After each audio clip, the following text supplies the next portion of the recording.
Hello, and welcome to the Castle Talk podcast, where we talk to writers and creators of today's genre worlds from Denver, Colorado. I'm your host, Jason Henderson, author of California Tiki, coming this summer from History Press.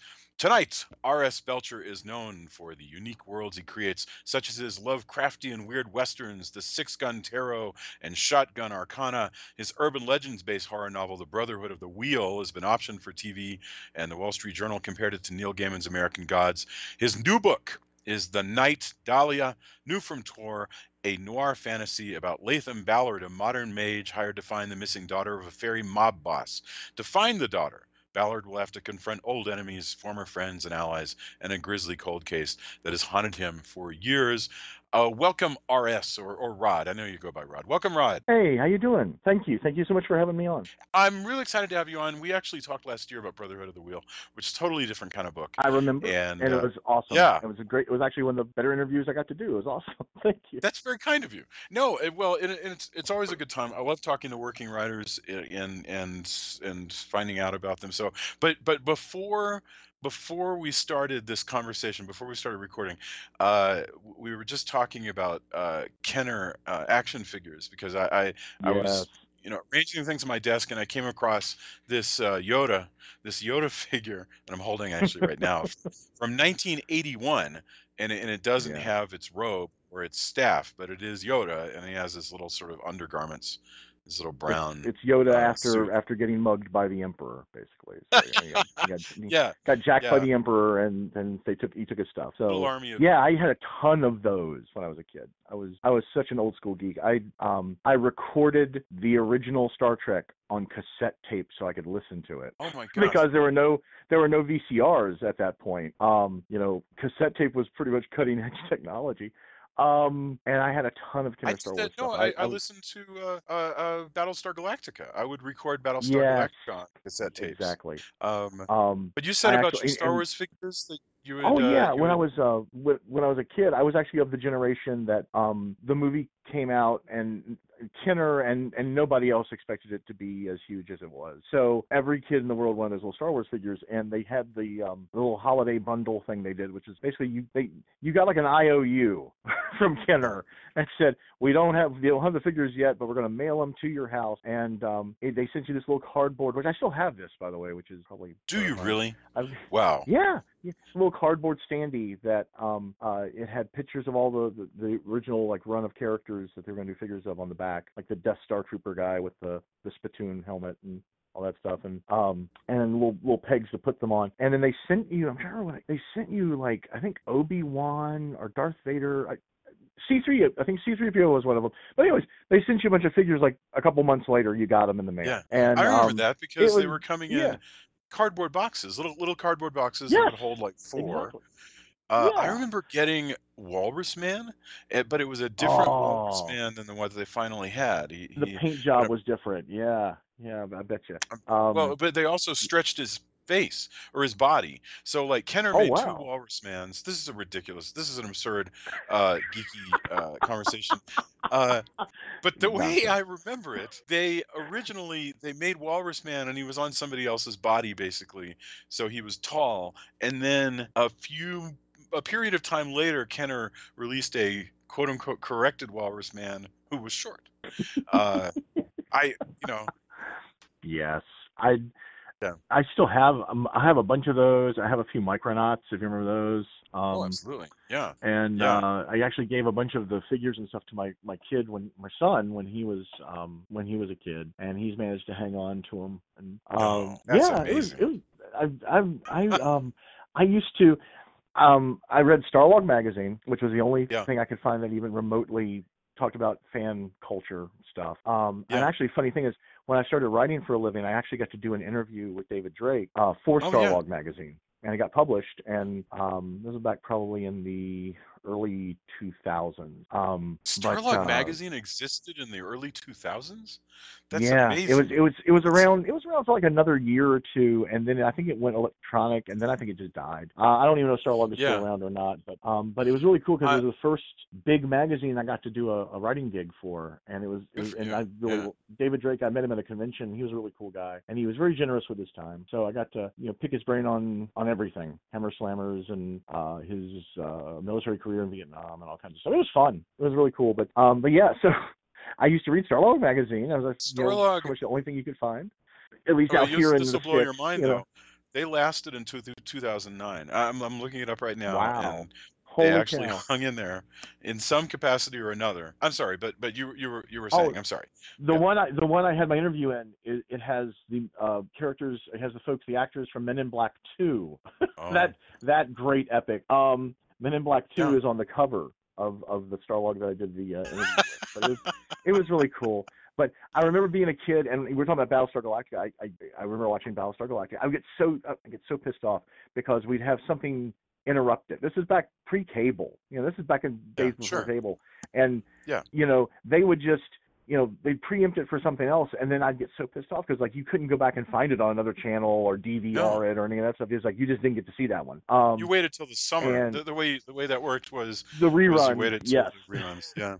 Unless Do you it got remember canceled. experiencing this thing? Do you remember this thing where you watch a show that's around long enough that all of a sudden the lesser channels, the UHF channels, are going, starting this fall, whatever, Yes. your show, The Love Boat, Yes. is finally going to be on 5 days a week. And you're like, and you Woo! experience that strange nostalgia or something, Yes. or feeling of age, which is it's disorienting when you're a kid. You're suddenly like, oh, I've been around long enough that this delightful show is now here 5 This nights is on a the week. oldies. This is on the oldies channel now. Yeah. I actually, one of the cool things about this, when I was a kid, and I'm sure you did this. CBS would show the Night Stalker on after Yes. the local news would go off, and then CBS would have a late night thing. They do a Night Stalker episode and then a movie. Yeah. And I would stay up. My mom didn't want me to watch the Night Stalker because it would scare the living Jesus out of me.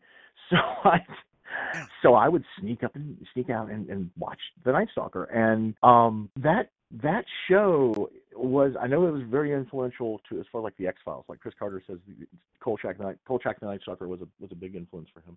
It was for me too. It really twisted Absolutely. my little impressionable brain, and I love that show so much. And Well, I want to ask you about go this. ahead. No. Yeah. Go ahead, Rod. I'm sorry.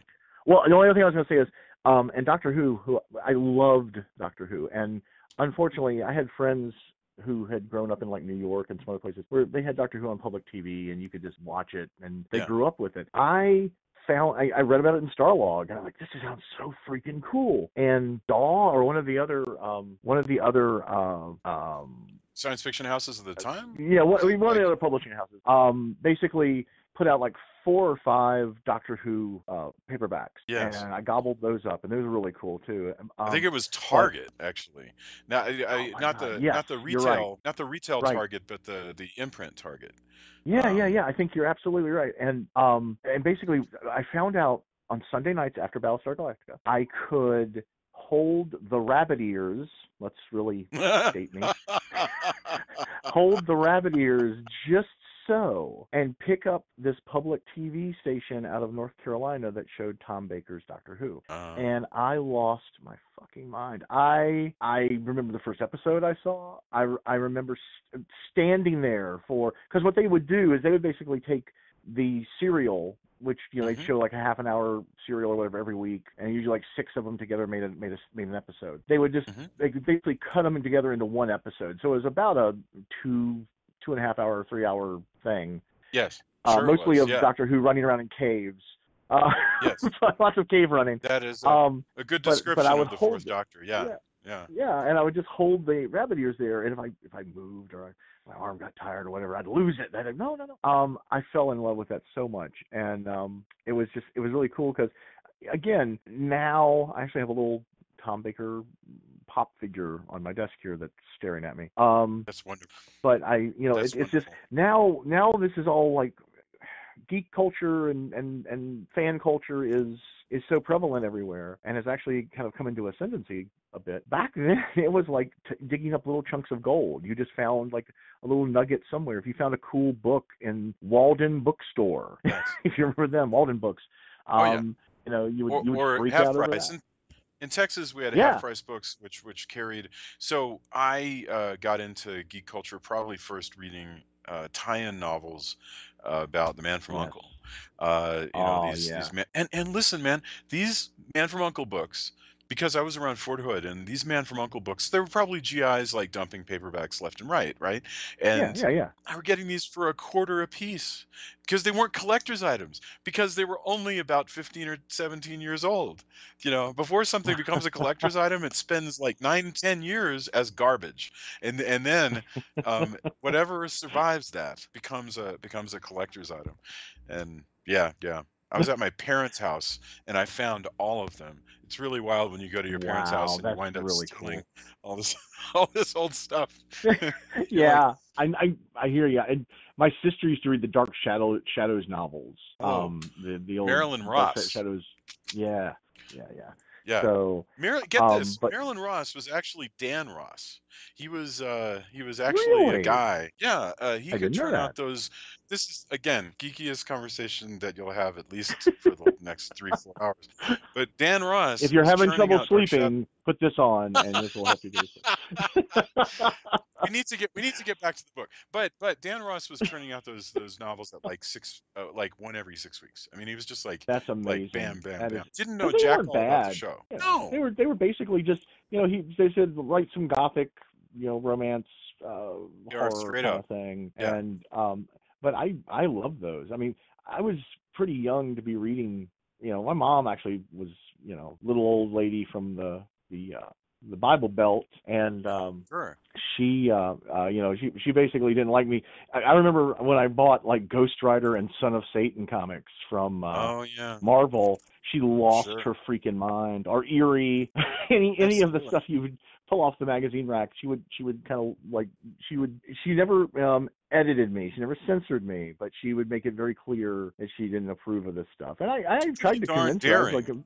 I mean, to yeah, to have a character with the word Satan in it, that's pretty brave oh of yeah, you to like it keep bringing was, that home. oh yeah, That's oh yeah. I didn't. I came I, across. I Oh, I'm sorry. I didn't know any better. It just it just was like, this is cool looking, and Yeah, that was pretty yeah. much it. So, In Texas, my well, grandma would have gone nuts if I had brought home something with the word Satan. oh But yeah, oh yeah, but absolutely. we should talk about the Night Dahlia, and I will segue it by going back to you mentioned the Night Stalker. So Yeah, so I know that somehow you've described, or somebody's described, and I maybe this is accurate, maybe it isn't, that uh, your character is like supernatural. What did they liken it to? They said that they likened it to a mixture of supernatural and LA Confidential. Now, what does that yeah. mean? Well, okay. Night Dahlia is the second book in a series I've been doing called. The first one's called Nightwise, and this is the second one, Night Dahlia. And Hmm. I loved as a kid. I hung out with. I found my tribe. I found some other science fiction fantasy geeks, and I had a dear friend who I had always loved like detective shows and movies and stuff. And my friend Andy was really into like Raymond Chandler, Dashiell Hammett. So Andy kind of turned me on to some of that.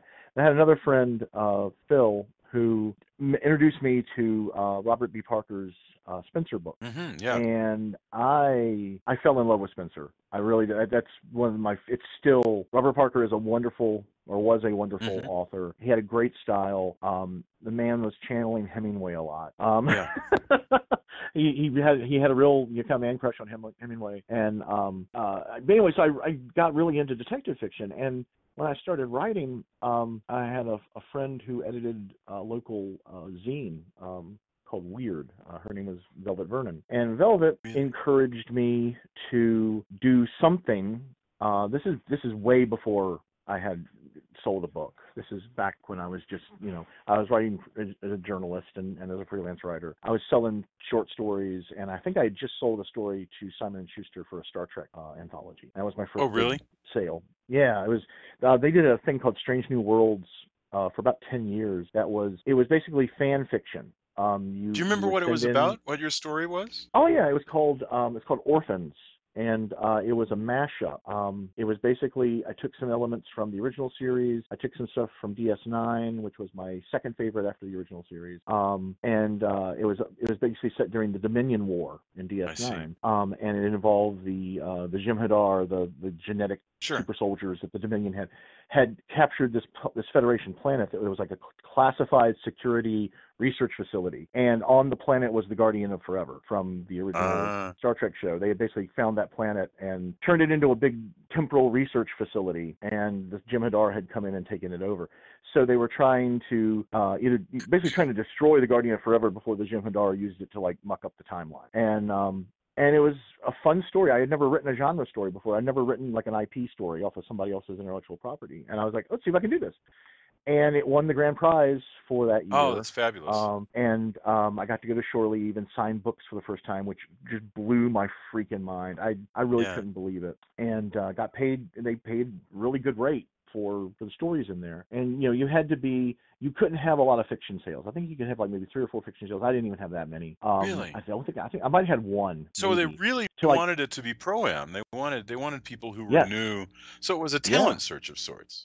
And, I kind of think it was. And really there actually had a lot of folks who now write Trek fiction for a living were in those collections of books, and it was a lot of fun. It was really cool. And actually, a little thing that's kind of interesting is my editor at Tor, Greg Cox, who would be a great person to get on an interview, by the way. I think you'd really enjoy talking to him. Greg has written a ton of Star Wars. My tongue just said Iron Man. He wrote Iron Man. I think he did the adaptation for Iron Man. He did it for Man of Steel, I think. He's done a ton of recently. He's been doing Librarian. That's interesting. I think he's a big Star Trek fan. He loves classic horror. He's a great guy. He would be really interesting, I think. And he's been in this business on both sides as writer and editor for quite a while. So a long time. I know this because I was writing Marvel novels back in the mid '90s, and Greg Cox was also on the same sort of rotation. But I don't think I ever spoke to him. But we were on. We both did a couple of them, and I remember that he was just one of the other guys. And he is a great guy. I mean, he is just a wonderful person. He's fascinating to talk with, and just a genuinely nice guy. I really am very lucky I get to work with him. So, but yeah. So, anyways, I don't even know how we wandered off into this, but basically. Well, no, but that was good because it's about your formation as a professional writer. Let me ask you this: do you do a lot of school visits, high school visits to talk to students who are interested in writing? Yeah, I did one earlier this year, back to my old high school that I went to. And a good friend of mine, we went to high school together. He's a theater and English teacher at our old high school, and he asked me to come up. He did like a career day kind of thing. And I got to do about 5 different classes with kids and talk to them about writing, and it was really cool. I really enjoy doing that. I've done it a few times when my son was young. I went to his elementary school and talked about being a writer. At that point, I think I was doing more journalism and kind of freelance stuff. But I love doing that. I mean, I get usually when you're out somewhere, you get a lot of questions from folks who are wanting to write. And I've set in on some like writers workshop stuff with my friend Alan Wold, who's also a science fiction fantasy writer. Wonderful guy. But Alan has invited me a few times to sit in on his writing workshop. I enjoy doing that a lot. And it was really cool. I had a couple of signings where my old high school English teachers came to see me. And it was the best feeling in the world. Yeah. Miss Burton and Miss Hoffman. And it was just the best. It was absolutely the best. Folks who I remember Miss Hoffman used to hate the stuff I would read in school. I'd have a paperback with me all the time, and I read stuff like, you remember the Destroyer series? It was like a paperback. Oh, absolutely. Series. Remo Williams. I can't remember the name of the creator of those. It was like Warren Murphy and Richard Sapir, I think, and they were such trash, but they were so good. It was like a superhero comic as a paperback. Absolutely. And I read a ton of those. I just would read whatever I could find. And she was just like, why are you reading this junk? And when she came to the signing, I was like, you still think it's junk now? Huh? Yes. It was fun.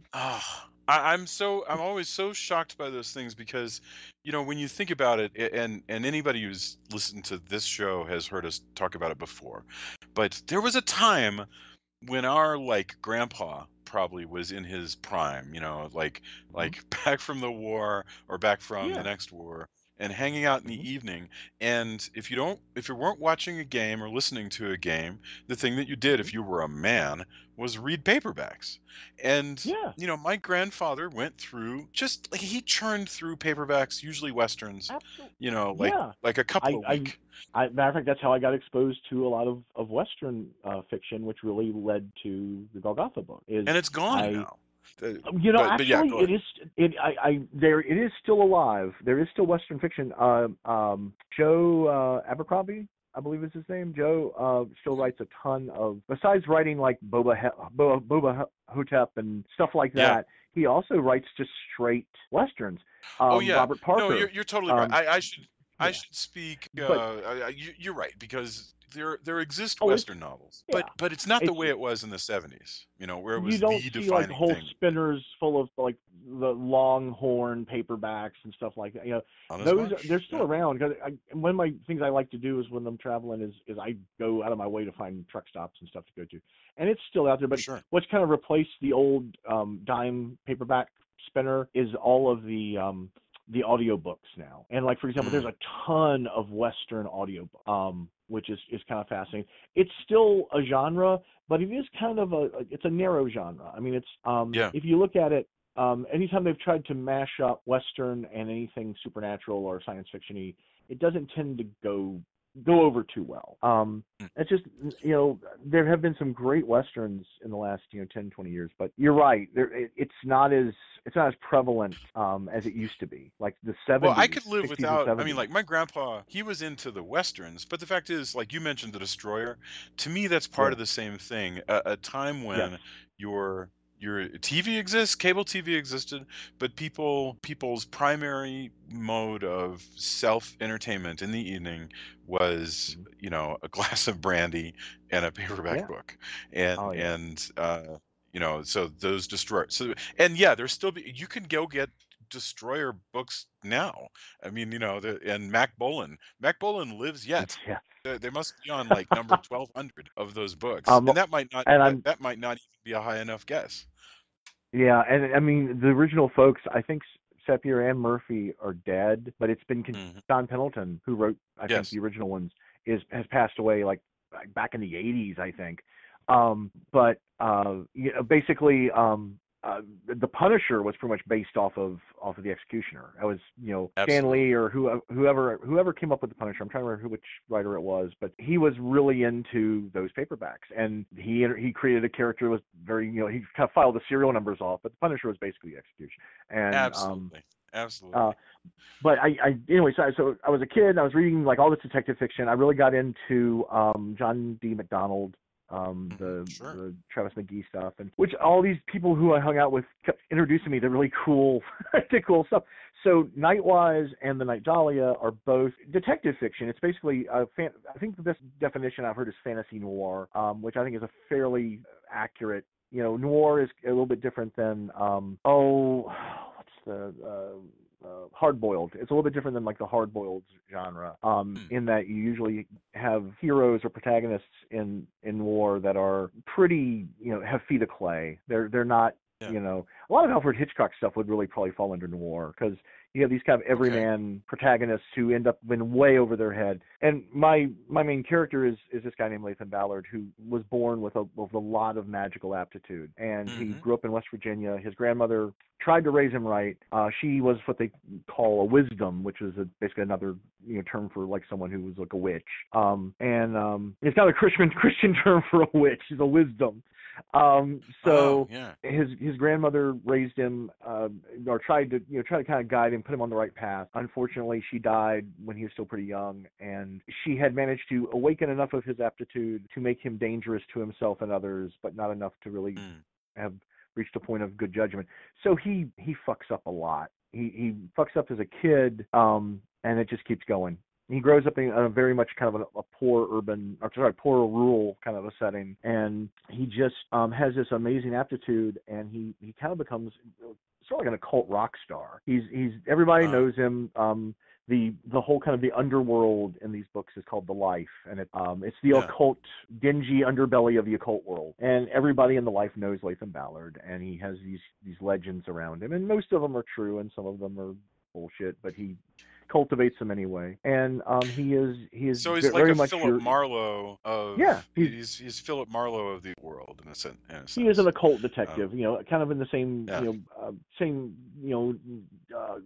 fraternity as like John Constantine or Harry Dresden. But I wanted to do something with him I really wanted to see if I could out Constantine Alan Moore. I really, Laytham Ballard is just a reprehensible guy. He is just screwed up, and he is egotistical, selfish, self-serving, and he has a great talent for keeping himself alive and safe, usually at the expense of other people. He's not a nice guy. This Rod, the beginning of this book, the first chapter or two, are terrifying and mind-blowing. I mean, it is, and I don't even want to spoil it, but the situation is ripped from the headlines, and it is really, really terrifying, and it introduces your character. Exactly everything you're saying, the cynicism of the character, his willingness to move through human tragedy to do whatever his own goal is. It's really rough stuff, and I think people might enjoy it. I don't even know if I should say what it's about, because it just feels like I'd be spoiling the surprises of the book. I don't mind. I'll be honest with you. Go ahead. Go crazy. Talk. Yeah. I got to do a reading at a local bookstore called Book No Further. Okay. I love that name. Nice Book No name. Further in Roanoke, Virginia. And the folks there were nice enough to invite me and a couple of other authors to attend and read some stuff. And I'm flipping through Night Dahlia, and we managed to go outside, and Roanoke was having its Pride Festival and its Spring Festival. All this stuff was going on at the same time. So we had this street full of people just drifting along, kids, parents, everybody. And I'm flipping through the Night Dahlia going, is there any part of this book that I can read on a PA system with kids and stuff walking around? And I'm going, first chapter? No, can't do the first chapter. So I managed to find like 3 or 4 pages that weren't too bad, and I bleeped myself a lot.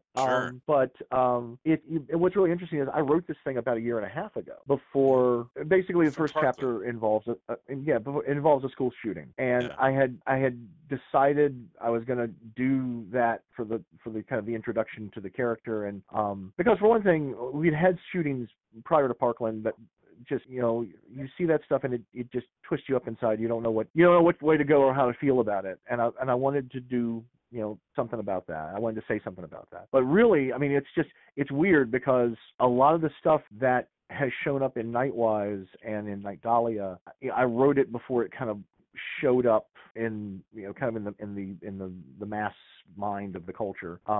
I had a big thing in Nightwise about data mining.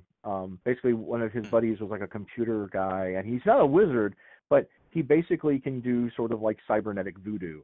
And he had worked out an algorithm to mine social media to basically pluck out people's information so you could find them and find trends about them and find where they might be and stuff like that. And this was, I don't know, however many years before everything blew up with Facebook. And I think at the time people already knew that was happening. It wasn't like something that was in the general public were not like real concerned about it or probably even thought about it. So I've been kind of lucky there.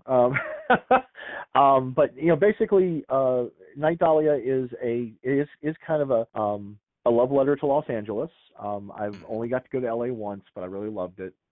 And so much of the fiction that I grew up loving, the detective fiction, was set around LA or in LA. I love Chinatown, the movie Chinatown, and a lot of stuff like that. So basically, it is a detective story, and it is pretty harsh. I would say it's kind of like an NC-17 book. It's not a kid's book. But I really had a lot of, and also one of the things in the book that I'm trying to kind of lace through the whole series is Laytham Ballard is, like I said, he's a bastard, and he's pretty much close to irredeemable. but he still is got some little scrap in him of wanting to be the hero, of wanting to be a good guy, be a good person. It's just too much damn hard work for him most of the time. It's always easier to go another way. But in Night Dahlia, you get presented with he has to go back to L.A., which is his town that looms kind of large in his past.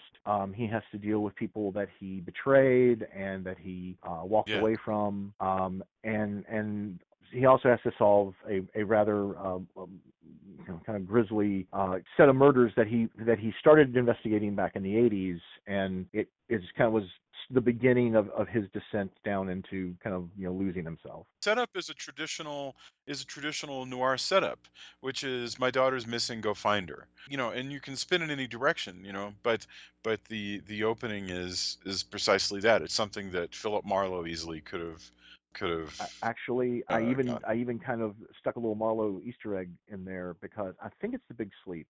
I may be getting my stories wrong, but basically one story opens with Marlowe being approached by, basically he's called to this very wealthy man's house.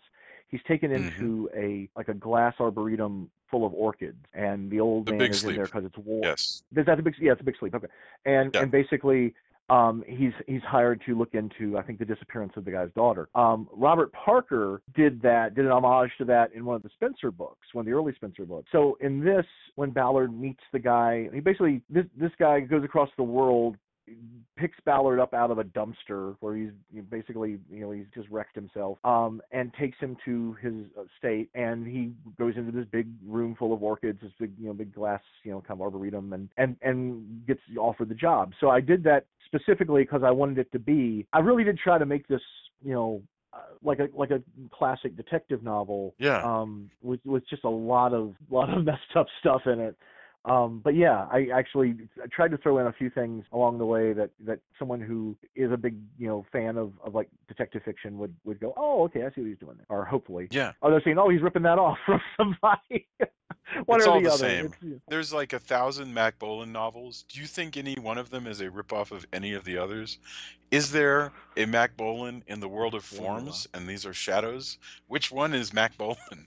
That's no, I actually think when it comes to genre, the point is memetics. The point is to recreate it as perfectly as you can. There are touchstones, and what's really cool with that is you have those touchstones, and it's really cool to like see how you can kind of twist them. Because that's what I did with like the Golgotha books. Is I wanted to do a classic western, except I wanted to take everything in the classic western and kind of like flip it. And it's the same sort of thing with these. I want to do a classic detective novel, but I also want to flip it, and also a very urban fantasy. It's actually funny, when I wrote the first like little short story that would eventually turn into Nightwise, into the novel. Someone was going, have you read this Jim Butcher guy? And I'm like, no. And they're like, yeah, he writes stuff like this. It's really cool. And I wanted to do urban fantasy, but I wanted to like turn it up to 11. I didn't want it to be like the guy is awful, but he has a heart of gold. I wanted him to just be awful. Do you ever worry when somebody gives you something like that, where they read your thing and you go, gosh, this is cool, but it's sure a lot like, whatever. It's sure a lot like Jim Butcher. Yeah, I mean, what do you do with that? Do you go, I guess that's good, I guess that's bad, maybe that will help me sell it? I don't know. I take it as a compliment. I've met Jim Butcher briefly at DragonCon, and I actually gave him a copy of Six Ventero because it had, around the time it had come out, and told him how much I had a chance to read some of his stuff, and I really liked it. And I had a review just before Night Dahlia came out. I think Booklist gave me a really good review for it, and they put me in the same company as like all of these kind of classic detective fiction guys. They mentioned Parker, and they mentioned a few others, and that really was, I think of that as really a high compliment. When I think in my Wall Street Journal, somebody said that Brother of the Wheel reminded them of American God. I really, how can you not take that as a compliment? I mean, I don't. I mean, I just, I feel like anytime I get mentioned in the same breath as someone like that, like Neil Gaiman or Robert Parker, Elmore Leonard, who's another guy, I love his stuff. that is a compliment. I mean, I'm not. You're not. You're not really reinventing the wheel here. There's only so many ways a detective story goes, and what's Yeah, really beautiful is when people, and it's still happening. People are still reinventing the detective novel, reinventing the urban sure. fantasy novel, and it's just I love. I think that's where the art comes into it. Is a lot of writing I think is a craft. When I interviewed Sure. David Drake, I mentioned him as an artist. He said, "I'm not an artist. I'm a craftsman." He said, Right. "I make things. Like it's like making a chair. You figure out how to." I think the art part comes into taking something that's been done 1,000 times and finding a way to give it your voice and make it different. I Yeah. That is the part where you get excited about. When you find authors like that, it gets really exciting because you're like, "Oh wow, I see what they're doing here," and this hasn't been done before. So it's familiar. It's those touchstones you were talking about. It's the things you're expecting in the Yeah. genre. But then it's like they're twerking, tweaking them, not twerking, maybe twerking. That might be it. That's you never know. But they're Yeah. tweaking. Yeah, maybe a little bit of that too. But I mean, just basically making it their own thing, and I think that's really cool. I've actually been reading a lot of like 70s black um, mystery, black detective stuff. Donald Goyens and oh jeez, I'm trying to think of the other guy's name. But basically, it was stuff that I had people recommend to me for years and years and years that was supposed to be so good, and it actually really it's totally different. It's more like crime fiction. A lot of it is more like crime fiction than detective Sure it is. fiction. Remember that I think whatever was Goyens, popular in the movies as well could turn into a paperback series that would last for a couple of years, I which think is didn't so. Goyens do like Devil in the Blue Dress and that whole series is Well, those black were straight detective up detective fiction. fiction. That was big Yeah. easy detective fiction. I've been reading. So people had for years been recommending from 1970s, and this is what I was thinking of because you were saying about the 70s.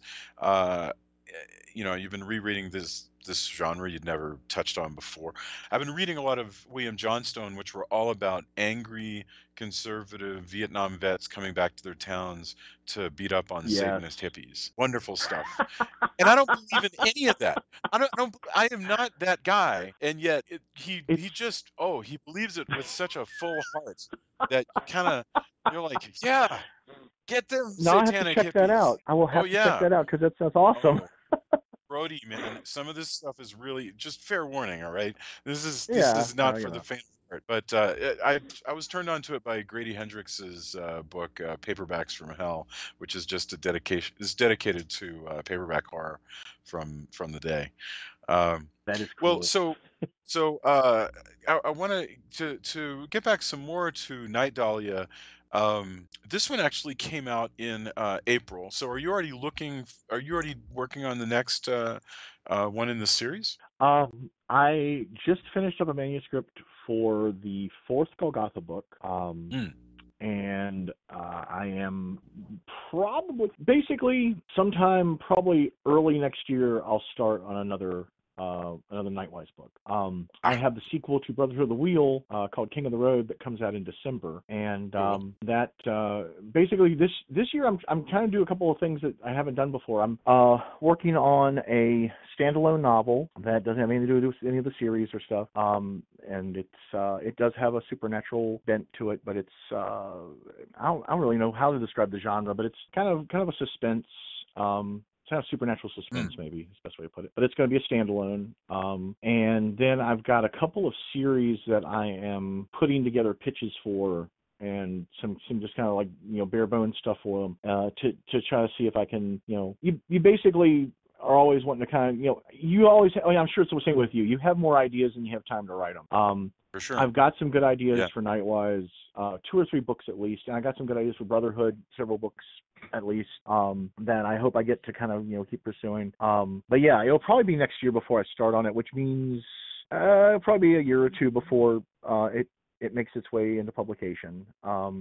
It's sort of kind of one book at a time. I would love to do just get like a you're going to do like a 3-book contract or a 6-book contract or whatever. But at this point, it's basically kind of one at a time, and you sort of feel your way. But I've gotten a lot of That good that feedback actually is pretty on. cool in a way, Yeah. where you you have the freedom really to decide, do I want to Yeah, keep to I totally hear what you're saying, that it would be yeah. nice to be able to predict 3 books down the line. But on the other hand, listen, man, these are like some of the best publishers on the planet. So, I who's to am very complain? fortunate. You know? Yeah, I'm very fortunate to work with Tor. They have been just the best. I'm fortunate in the editor I work with. He is a amazing, consummate editor, and he's just the best. The folks I have, like Desiree Frierson. Yeah, Um, your PR person, yeah. yeah, Desiree is amazing. Just uh, she put together so much stuff for Night Dahlia to try to promote it. And Patty Garcia, who is the head of the marketing department at Tor, Patty has like really gone out of her way. The whole folks at Tor have just been very good to me. Even like in personal life, when I've had issues when my mom was passing away and we were taking care of her, the folks at Tor were terrific. My daughter has had some issues with, being in and out of the hospital. They've been great about that. So I'm very fortunate. I know I kind of like, it's like winning the lottery. I know Yeah. I got very fortunate to get to work with them. And so far I've been very lucky that, basically, other than the one Star Trek thing I've done with Simon and Schuster, I've pretty much worked exclusively with Tor. So I Yeah. hope I get to keep doing that.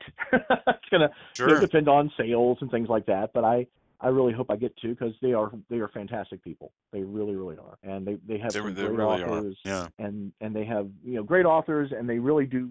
I think they are very much looking for things that are not not just the kind of the boilerplate sort of science fiction and fantasy. They're looking for stuff that is very different, fresh voices, things you don't see and hear a lot, or have not until maybe the last decade. So I Well, think I mean, it's that's really cool. remarkable. They're a major imprint, and they're a big imprint. So it's wild how broad that imprint's voice Yeah, can be. Because they've got traditional fantasy, they got traditional horror, they got these sort of supernatural. Yours, which is yeah, supernatural noir, which sometimes some people would call urban fantasy. yeah, yeah. They have It's a broad. I've been impressed with how they've been how they handle that imprint. It's pretty neat. Okay, all right. I kept you on for a really long time, but the book is The Night Dahlia. People need to pick this up just to be terrified from page one, and I mean that. You will be locked in, and it is available now. It just came out in April of 2018. And so it's from R.S. Belcher from Tor Books, The Night Dahlia. I really appreciate you being on, and I can't wait to talk to you again next year. Jason, it's always a pleasure, and I really appreciate you giving me the time and asking me on. I really appreciate it, and anytime. I hope we get to do it again soon. Sounds good. Have a fantastic evening. I'll talk to you soon. Bye. All right, take care. Bye bye.